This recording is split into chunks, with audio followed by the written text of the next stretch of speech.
Hola, hola, hello, soy Polly y en este video te vengo a enseñar cómo poner los efectos, esos efectos de risa, de aplauso que puedes poner en tu transmisión live. Bien, como puedes ver en la parte de abajo de los comentarios, TikTok te ofrece una variedad de herramientas como los tres puntitos. Ahí puedes ver una variedad de herramientas que tú tienes que aprender a usarlas y tienes que saber dónde están. Ok, pero en este caso nos vamos a ir a mejorar. Le damos clic a mejorar a la par de los tres puntitos y tenemos las opciones mejorar, efectos, sticker, música, efectos de voz y efectos de sonido. Le damos clic y ahí podemos ver júbilo, aplausos, risas, besos. Y para que no se te pierda, también te voy a decir dónde quedan. Tú puedes tocar, una vez tocas ahí la pantalla normal y ya están automáticamente en la parte de abajo.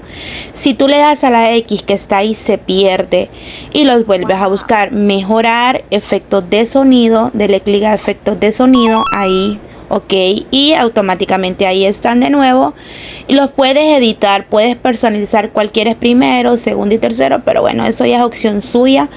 Toca la ventana y ya están abajo. Miren, automáticamente fácil y rápido. Suscríbete y dale like. Chao.